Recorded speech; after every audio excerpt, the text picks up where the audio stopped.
I am now 44 and a mother of 3, and I'm a physician. And I first found out about glaucoma, it was serendipitous. I actually had a different rare eye disease back when I was a teenager about to enter college.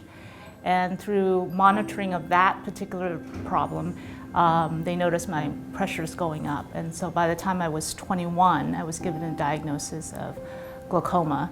And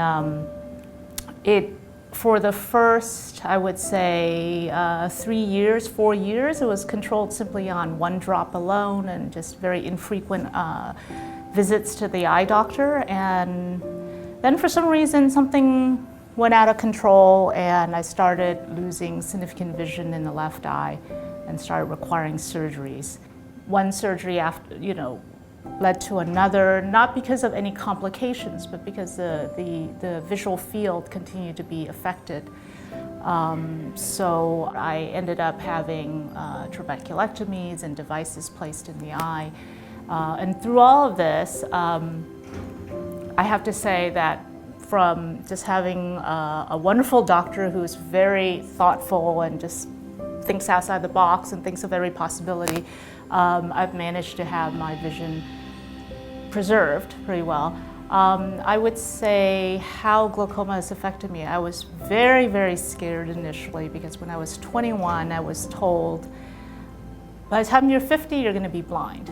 And this is to a person who I'm very type A.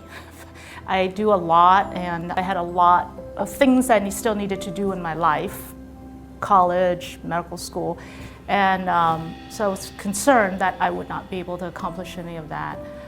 But through, I think, just diligence and the care of the doctors, I have been able to overcome all of that. You know, I drive, I take care of myself, I go to appointments by myself. I have managed to have a career and my kids, and the only sort of setback, if you will call it, from glaucoma is that I have to remember, do my eye drops religiously, follow up on my eye appointments, I never miss them. And if surgeries come about, just to think that's the price of preserving your vision, and I go through the surgeries and do the follow-ups. And so it hasn't really affected me. I mean, there are a few things I can't do, but nothing that's truly significant in my life. Yeah. At least about 5 years ago, maybe even 6, I first heard about the Glaucoma Research Foundation through Dr. Iwa because I was signed up for the Gleam's e-newsletter. And then I thought, well, I have a little extra time on my hands, why not devote it to volunteering for some place that would have some meaning for me and that I could make an impact. And so that's how I came to you guys, to help out any way I can. And so I started volunteering in the office.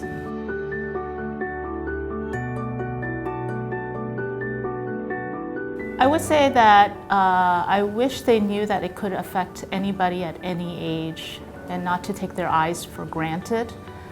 That it's not just an old person's disease, and that when you're diagnosed with glaucoma, while it is very scary and it potentially could be sight-threatening, it doesn't always have to be. In most cases, with diligence, you can preserve your sight to the point where you can have I think, normal, full life, full of the activities that you've always wanted to do.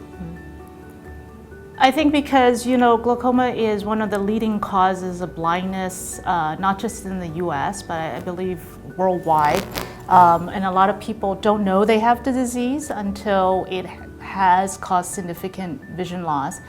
I think both the social and economic impact of blindness is so huge that, it is very important to preserve people's sight and to find a way to cure this disease.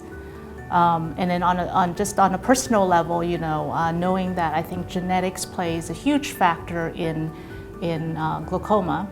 And as I've come to learn, there are genes that have been discovered that account for certain cases of glaucoma.